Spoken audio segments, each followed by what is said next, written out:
नमस्कार, मैं रवीश कुमार। दिल्ली की शिक्षा मंत्री और आम आदमी पार्टी की नेता आतिशी सिंह ने 5 फरवरी को ऐलान किया था कि वह 6 फरवरी की सुबह 10 बजे ईडी की जांच में तमाम तरह के घोटाले का पर्दाफाश करेंगी।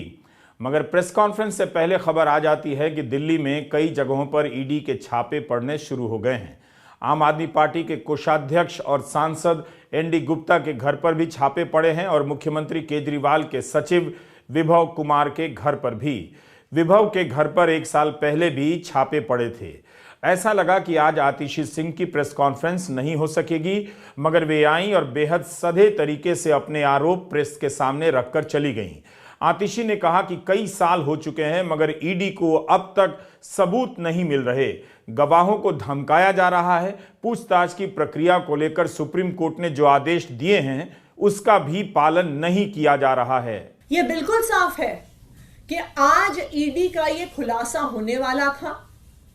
इस खुलासे को लेकर कल शाम से ही ईडी वाले डरे हुए थे। वो अलग अलग जगह फोन करके पूछ रहे थे कि किस चीज पर खुलासा है, किस चीज पर खुलासा है।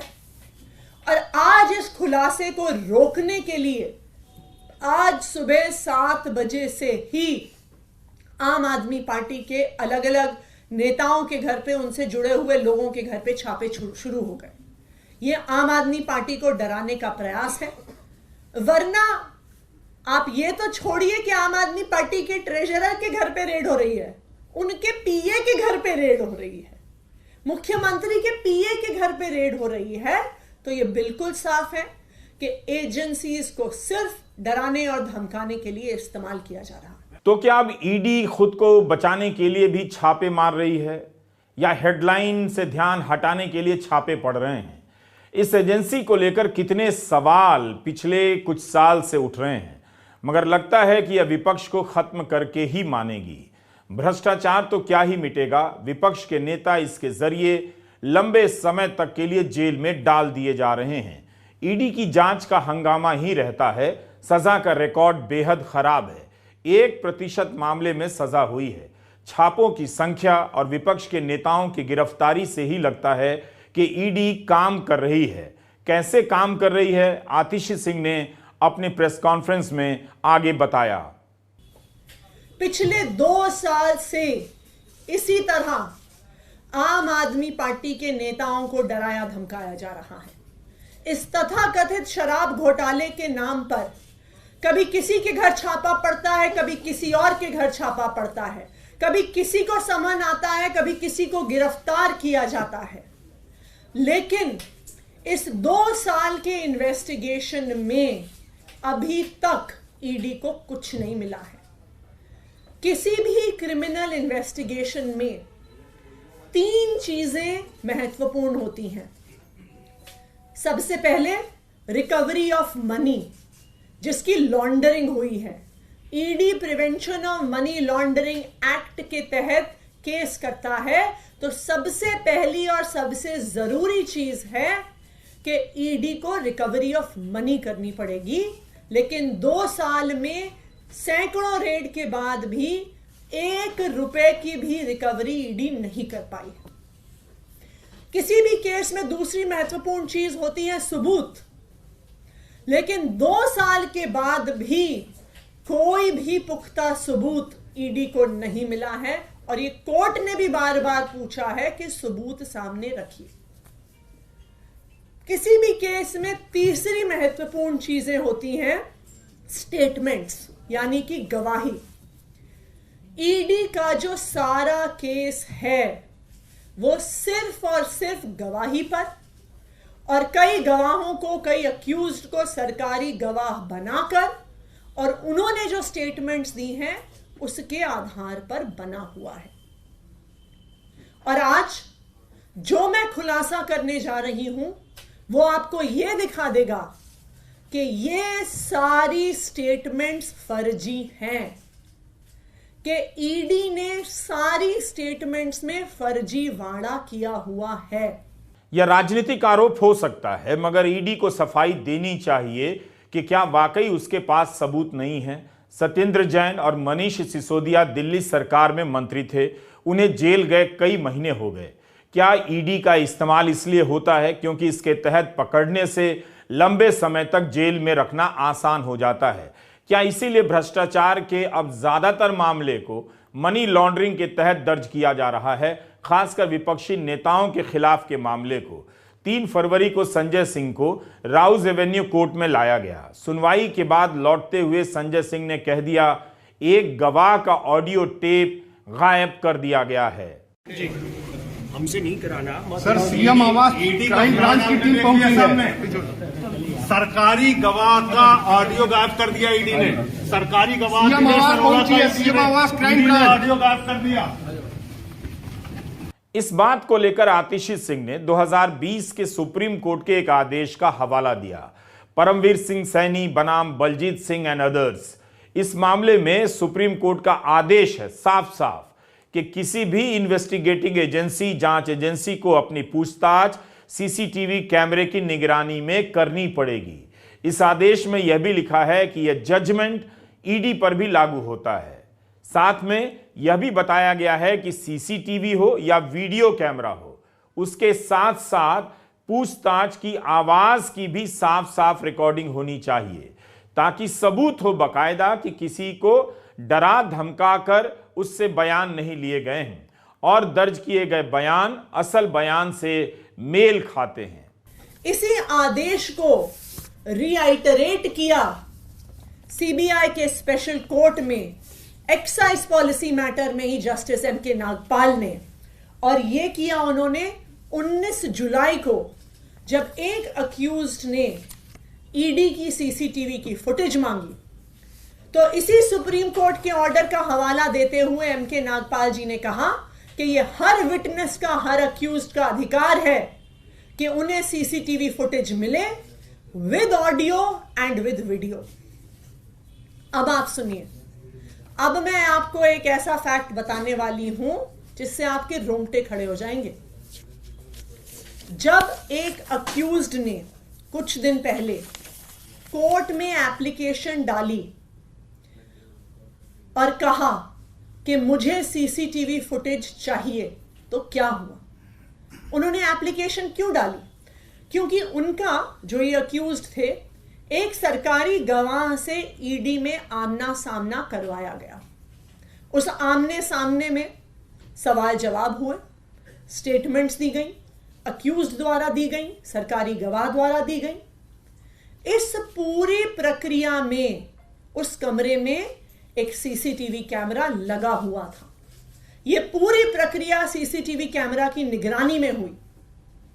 लेकिन जब वो स्टेटमेंट कोर्ट में जमा कराई गई तो अक्यूज्ड ने देखा कि जो बात कमरे के अंदर हुई थी और जो बात कागज पर आई है वो दोनों अलग अलग हैं। और इसीलिए इस केस के उस अक्यूज्ड ने सीसीटीवी फुटेज के लिए एप्लीकेशन डाली। और आपको पता है, जब ईडी ने वो फुटेज दी तो उन्होंने उस फुटेज का ऑडियो डिलीट कर दिया।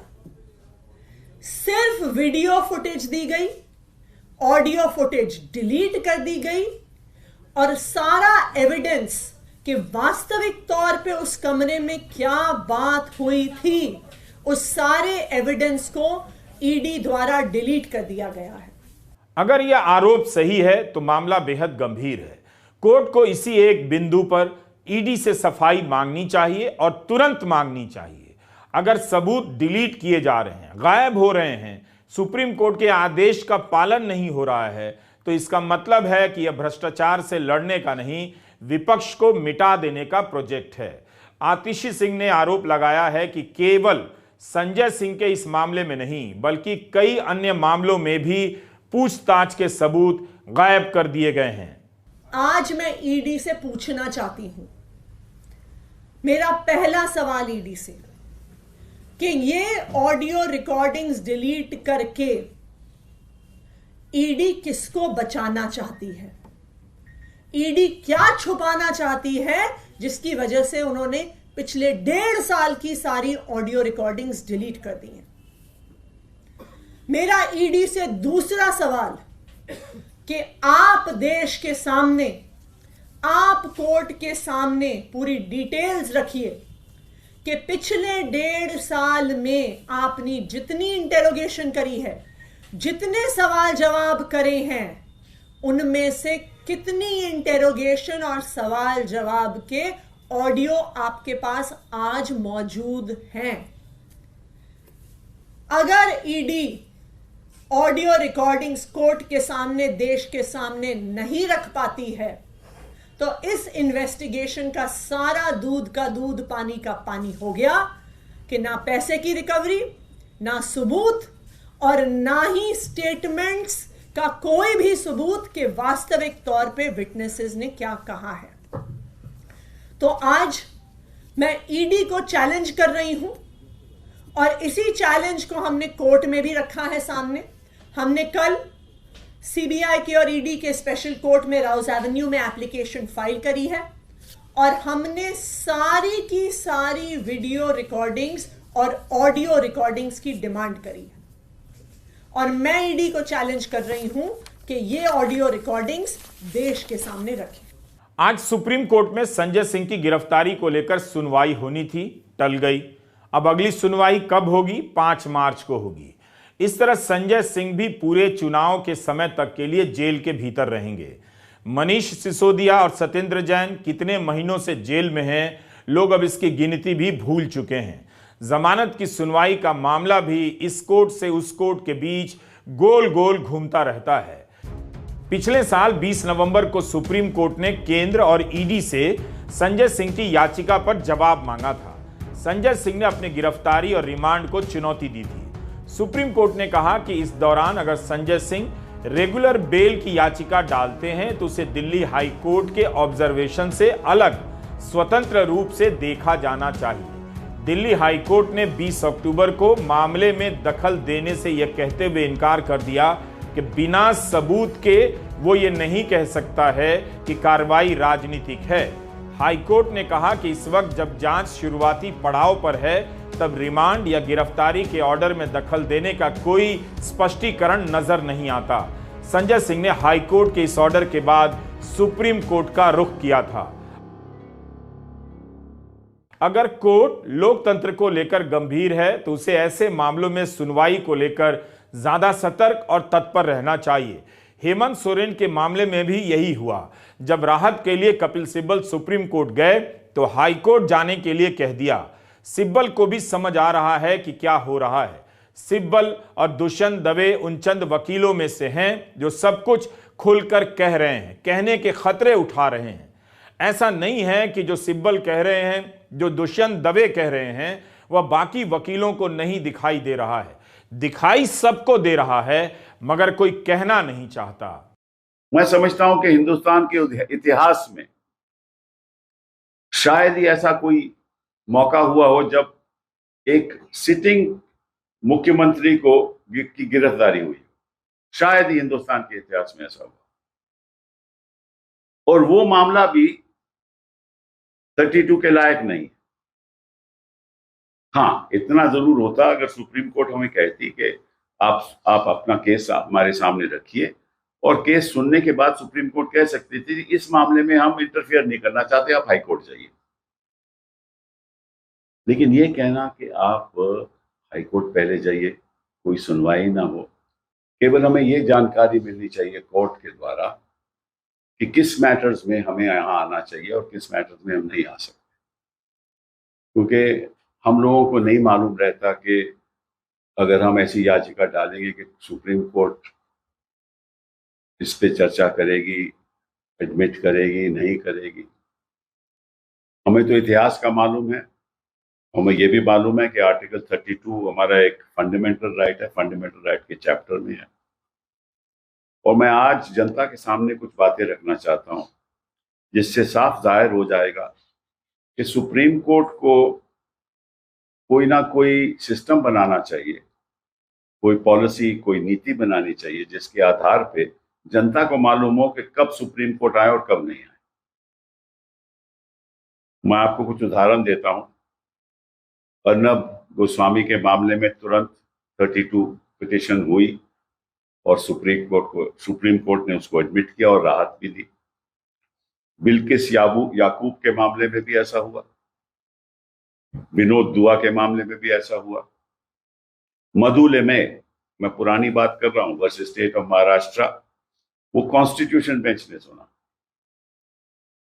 Kerala union of journalists article 32 में आए, उनकी सुनवाई हुई। अमीश देवगन की सुनवाई हुई। नूपुर शर्मा जी की 32 पिटीशन थी।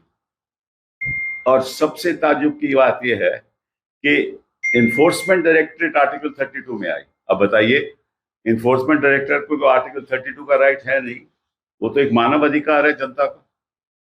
उन्होंने 32 की पिटीशन फाइल की, वो पेंडिंग है। झारखंड के पूर्व मुख्यमंत्री हेमंत सोरेन की गिरफ्तारी को भी इसी संदर्भ में देखा जाना चाहिए। उन्होंने भी विधानसभा में कह दिया कि जिस 8 एकड़ जमीन की खरीद के मामले में उन्हें गिरफ्तार किया गया है, वह जमीन उन्होंने नहीं खरीदी। अगर सरकार के पास ऐसा कोई दस्तावेज है तो सदन में रख दे, वे राजनीति छोड़ देंगे। एक फर्जी मामले में कोई एविडेंस है नहीं, कोई नाम है नहीं, और क्या आरोप क्या है कि 8.5 एकड़ का कोई जमीन है। 2009 में उन्होंने ये जमीन हड़प कर ली। उस जमीन में इनका नामो निशान नहीं है, रेवेन्यू रिकॉर्ड में इनका नामो निशान नहीं है, वो किसी और के कब्जे में है। और बुनियादी जमीन है, वो ट्राइबल लैंड है जो किसी को ट्रांसफर हो ही नहीं सकता। और जो ओरिजिनल ओनर है उनको वापस आज के दिन उनके पास लैंड है। और इन्होंने, हेमंत जी ने ये बताया, ईडी को बता चुके हैं कि 2007 के बाद मैंने कोई एक प्रॉपर्टी खरीदी नहीं, कोई संपत्ति ली नहीं। 2007 के बाद मेरे पास कोई संपत्ति है ही नहीं जो मैंने खरीदा हो, कुछ लैंड खरीदा हो, घर खरीदा हो 2007 के बाद। 2009 का मामला है और 2024 में गिरफ्तारी हो रही है। और अगर ये बात भी अगर सुप्रीम कोर्ट नहीं सुनेगा तो हम कहां जाएंगे? अब होगा क्या? उनकी गिरफ्तारी हो गई, रिमांड हो गया। मैं आपको बताता हूं क्या होने वाला है। इसको कोई ताज्जुब की बात नहीं, हमें तो पहले ही मालूम था कि ये, देखिए, ये सरकार चाहती है कि कोई भी विपक्ष का मुख्यमंत्री अपने पद पे नहीं बैठे। अब ये अरविंद केजरीवाल के खिलाफ भी करेंगे। मुझे मालूम है इनका मकसद ये है कि डबल इंजन सरकार होनी चाहिए, कोई विपक्ष की सरकार होनी ही नहीं चाहिए। डबल इंजन सरकार का तो मतलब यही है ना कि हमारी सरकार दिल्ली में भी और भाजपा की सरकार वहां भी। ये इनका मकसद है। अब होगा क्या, जब हेमंत जी वहां गिरफ्तारी में होंगे तो 10 केस और इन पे ऊपर थोप दिए जाएंगे, और सब बनावटी केस हैं। ये भी बनावटी केस है। तो ईडी के केस का असर दिख रहा है। विपक्ष के भीतर भय पसरता जा रहा है, नेता जेल में बंद किए जा रहे हैं। कर्नाटका के ठेकेदारों के संगठन ने तो बाकायदा प्रधानमंत्री को पत्र लिखकर घूस मांगने के आरोप लगाए। तब कर्नाटका में बीजेपी की सरकार थी। इसी तरह की घटना महाराष्ट्र में हुई है। महाराष्ट्र के इंजीनियरों और ठेकेदारों के संगठनों ने राज्य सरकार को पत्र लिख दिया है। यह मान्यता प्राप्त संगठन है, सरकारी ठेकेदार हैं। उन्होंने आरोप लगाए हैं कि पैसे मांगे जा रहे हैं, नहीं देने पर उनके लोगों के साथ मारपीट हो रही है। अपने पत्र में इन्होंने लिखा है कि राजनीतिक मतभेद के चलते उन्हें लगातार धमकी, वसूली और गुंडागर्दी का सामना करना पड़ रहा है। कॉन्ट्रैक्टरों और इंजीनियरों ने धमकी दी है कि अगर उनकी सुरक्षा के पुख्ता इंतजाम नहीं किए गए तो वे फरवरी के आखिर में काम करना बंद कर देंगे। कम से कम 1 लाख कोटी के पूरा काम आपने मंजूर किया है। ये काम जब प्रत्यक्ष साइट में करने का है तो इतना एनर्जी लगता है कॉन्ट्रैक्टर के लिए, लेकिन जो काम अभी साइट पर चल रहा है, वो साइट पर काम चलने के बाद 1-2 दिन उधर के जो विरोधी गट रहते, विरोधी आदमी रहते, वो आकर काम पहला बंद पड़ते। बंद करने के बाद जब कॉन्ट्रैक्टर नहीं सुनता है तो जो काम जो कॉन्ट्रैक्टर करता है वो पूरा जेसीबी और ट्रैक्टर से निकाल कर रखते। उतना होने के बाद भी कॉन्ट्रैक्टर काम चालू करता है क्योंकि उसका आर्थिक उसके ऊपर निर्भर रहता है। वो होने के बाद 1-2 दिन 3 दिन वेट करते, एक गांव में से 50 आदमी साइट पर लाते हैं और साइट पर आकर कॉन्ट्रैक्टर को पूरा जो मॉब रहता वो मॉब से पूरा मारहान करते। क्या हम सरकारी ठेकेदार है, गवर्नमेंट के पास उसका वर्क ऑर्डर भी रहता है, गवर्नमेंट को वो अधिकार है काम बंद करने के बाद जो काम बंद करता है उसके ऊपर चार्जशीट, लेकिन गवर्नमेंट के अधिकारी और जो ऑफिशियल्स है वो भी डरते हैं कि कंप्लेंट्स करने के लिए। इस पत्र में यह भी लिखा है कि महाराष्ट्र के हर जिले में ऐसी ही स्थिति है। सत्ता पक्ष हो, विरोधी दल हो या स्थानीय नेता हो, सब काम रुकवा देते हैं, हिंसा करते हैं और कॉन्ट्रैक्टर से वसूली करते हैं। यह साधारण आरोप नहीं है। यह बयान बता रहा है कि भ्रष्टाचार कहीं खत्म नहीं हुआ है, मगर ईडी केवल विपक्ष के पीछे पड़ी है। प्रधानमंत्री जब भी जांच एजेंसियों की बात करते हैं, उनका बचाव करते हैं। यह नहीं बताते कि जिन पर उनकी पार्टी और खुद उन्होंने भ्रष्टाचार के आरोप लगाए, वो उनकी सरकार में कैसे आ जाते हैं, उनकी पार्टी में कैसे आ जाते हैं, या उनकी पार्टी ऐसे लोगों के साथ मिलकर सरकार कैसे बना लेती है। महाराष्ट्र से ही अनेक उदाहरण दिए जा सकते हैं। असम के मुख्यमंत्री पर तो खुद ही उनकी पार्टी भ्रष्टाचार के आरोप लगाया करती थी जब वे कांग्रेस में हुआ करते थे। ये प्रधानमंत्री के ही शब्द हैं जो मैं पढ़ रहा हूं। जांच करना ये एजेंसियों का काम है। एजेंसियां स्वतंत्र होती हैं और संविधान ने उन्हें स्वतंत्र रखा हुआ है, और जज करने का काम न्यायाधीश का है और वो अपना काम कर रहे हैं। और अध्यक्ष जी, मैं इस पवित्र सदन में फिर से दोहराना चाहूँगा, जिसको जितना जुल्म मुझ पर करना है कर ले।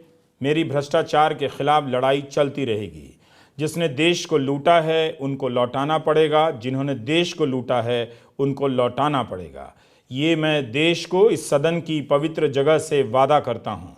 जिसको जो आरोप लगाना है लगा लें, लेकिन देश को लूटने नहीं दिया जाएगा और जो लूटा है वो लौटाना पड़ेगा। प्रधानमंत्री के शब्द समाप्त होते हैं। अगर प्रधानमंत्री की नजर लूट के माल को वापस लाने पर है, तो लूटने वाले अगर बीजेपी में आ गए, उनका क्या होगा? उन पर उनकी नजर क्यों नहीं है? इसका जवाब प्रधानमंत्री कभी नहीं देते। प्रधानमंत्री ईडी की सफलता बता रहे थे कि ईडी ने 1 लाख करोड़ की संपत्तियां जब्त की हैं, मगर यह नहीं बता सके कि सजा दिलाने के मामले में ईडी का रिकॉर्ड क्या है, कितना खराब है। इस सवाल का जवाब नहीं दे सके। क्यों? ईडी के छापे विपक्ष के नेताओं के यहां ही पड़ते हैं, बीजेपी के नेताओं और मंत्रियों के यहां क्यों नहीं पड़ते? कर्नाटका में बीजेपी की सरकार पर भ्रष्टाचार के आरोप लगे, वहां बीजेपी की सरकार भ्रष्टाचार के सवाल पर ही चुनाव हार गई, मगर क्या किसी नेता और मुख्यमंत्री के घर ईडी की टीम छापे मारने गई थी? बेशक तमाम सवालों से ईडी पर फर्क नहीं पड़ता है, प्रधानमंत्री पीछे नहीं हटते हैं, लेकिन एक बात याद रखनी चाहिए, ईडी के छापे केवल विपक्ष को डराने के लिए नहीं है, इसके भूत ने आम लोगों को भी डरा रखा है। व्यापारी वर्ग की हलक सुखा दी है। अब व्यापारी वर्ग सरकार को लेकर कुछ बोलता ही नहीं है, बोलना ही भूल गया है। नमस्कार, मैं रविश कुमार।